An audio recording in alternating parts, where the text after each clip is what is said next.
நெட்ல கொட்டேஷன் போட்டு ஆர்டிஆர் வண்டிய வாங்கி ஒரிஜினல் டீயா ஓட்டி வரோ ரேச ஓட்டியதால் வாங்கணும் பல கேச.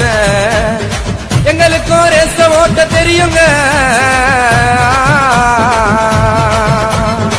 எங்களுக்கும் ரேச ஓட்ட தெரியுங்க. நாங்க ஓட்டினா சிட்டி ரூட்டு எரியுங்க, பார்க்கும் போது புரியுங்க. பிகர வச்சுன்னு போகும்போது அமைதியாக இருப்போண்டா, ரேஸ்ன்னு வந்துட்டா